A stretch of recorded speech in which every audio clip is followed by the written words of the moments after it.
N'appartenant à aucune église. Mais toutes les églises sont nos partenaires bienvenus.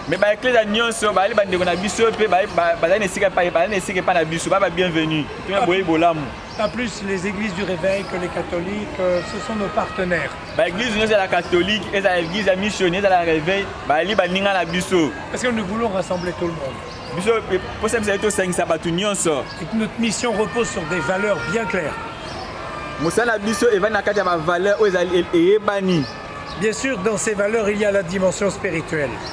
Bien sûr que na kati ba valeur oyo moi likambo ya molimo pe ezali na kati na yango. Il faut d'abord mettre en place les bases. Il faut manger, dormir, se soigner, se scolariser. Déjà, c'est les bases. Il faut tena nous déjà na sena nos fondations. Kolia malamu pe okende kotanga malamu. Ensuite, il y a l'éducation, il y a la dimension autre, il y a le sens des autres, l'amour des autres, hein?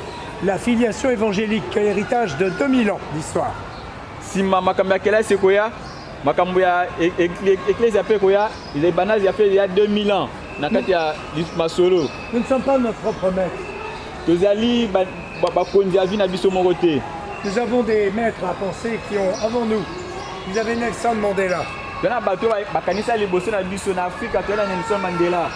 beaucoup souffert. 27 ans de prison. 27 ans de maltraitance. De brutalité de ses gardes. Quand il travaillait, il cassait le caillou à 40 degrés. Sans protection. Et quand il avait soif, quand il avait chaud, le gardien lui pissait dessus.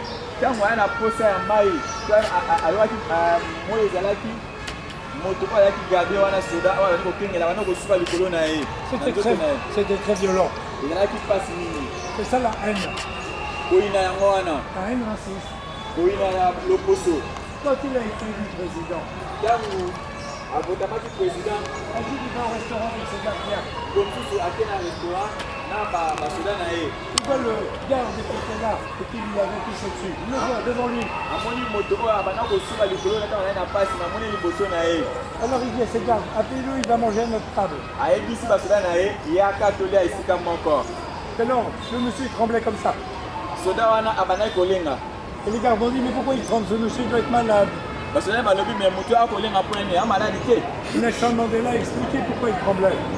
Et il a dit, je ne suis pas là pour faire la guerre. Je suis là pour mettre fin à la haine. Que les mauvais comportements soient dépassés. Que les blancs, les noirs, nous soyons ensemble. Pour construire l'avenir. Quand je suis venu ici, moi un blanc, les premiers responsables m'ont pris pour du gibier. Ils ont dit, ça c'est un blanc, on va se profiter de lui, on va lui prendre son argent, on va bien calculer notre coût. Au lieu de penser que voilà, il allait y avoir un secours pour vous, ils ont dit on va prendre l'argent. Et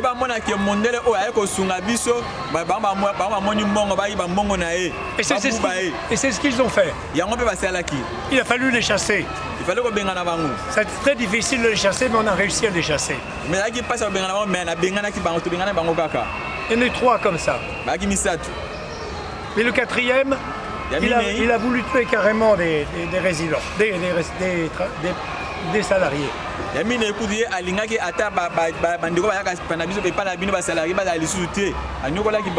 Ils sont toujours ici dans Kinshasa, ces gens-là. Mais nous sommes en vie. Nous avons surmonté cet obstacle très sérieux-là. Il n'y a pas été le seul obstacle. Je vous l'ai dit, il y a ceux qui étaient là ce matin plus tôt.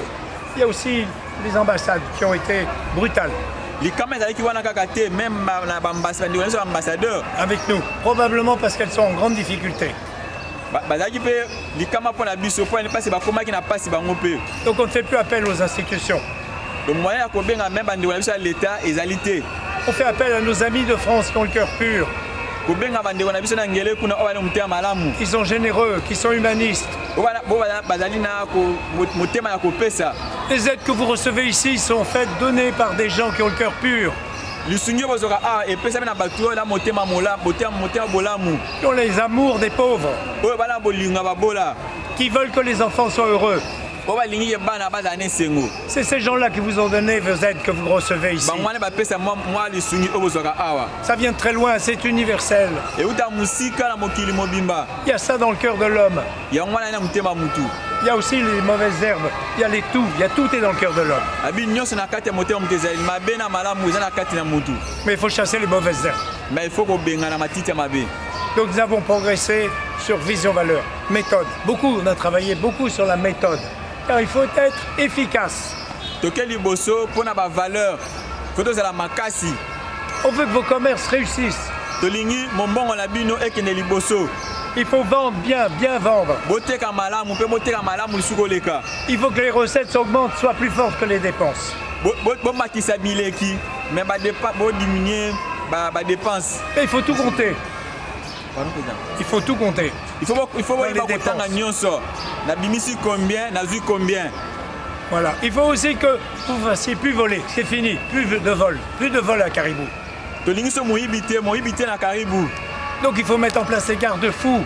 Il faut la sécurité. Quand vous avez l'argent, personne ne doit savoir que vous avez l'argent. Personne, même vos enfants, même votre mari.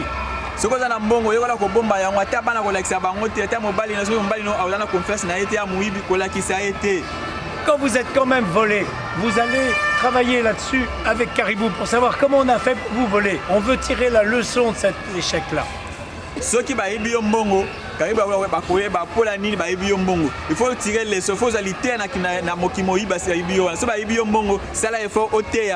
parce que les voleurs sont intelligents. Nous aussi on veut être intelligents.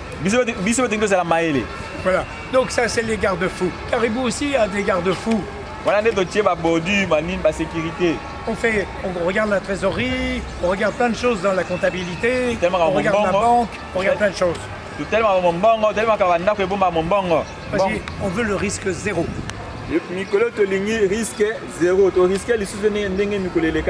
On veut qu'un genre qui part de Paris, il arrive ici. Il arrive chez vous.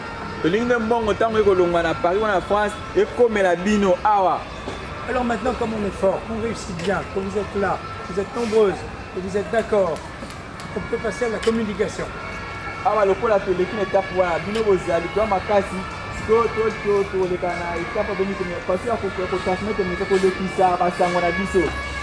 veut que tout le monde sache une bonne nouvelle pour les pauvres de Kinshasa.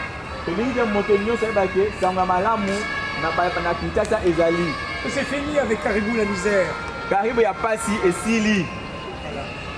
Qu'il y a un avenir ensemble. Tout ne viendra pas du changement des gouvernements. Ils ne sont pas bons, vous le savez, nous le savons. Ils ont à apprendre leur métier. Il a changé les règles du jeu. Il a professionnalisé ce qu'est leur travail. C'est en cours, mais ce n'est pas tout à fait fait. Ça, c'était un grand défi pour ce pays.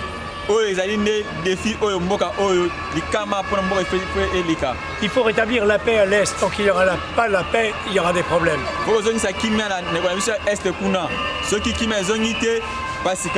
Mais nous n'attendrons pas ces changements. Ici, nous agissons concrètement maintenant.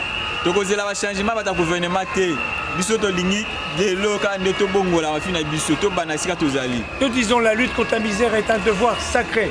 Ce n'est pas une obligation, c'est un devoir sacré. C'est une dimension de l'être humain. C'est un devoir. Tout le monde doit adopter cette règle-là.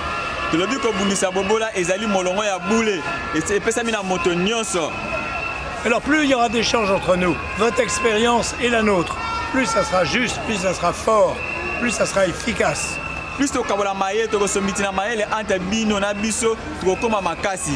pour ça qu'on a prévu d'augmenter les activités de Caribou. Il y a un projet de ferme avec des poulets qui est en préparation. Nous sommes très conseillés, bien conseillés pour faire ça. Il ne faut pas se jeter au hasard dans une aventure.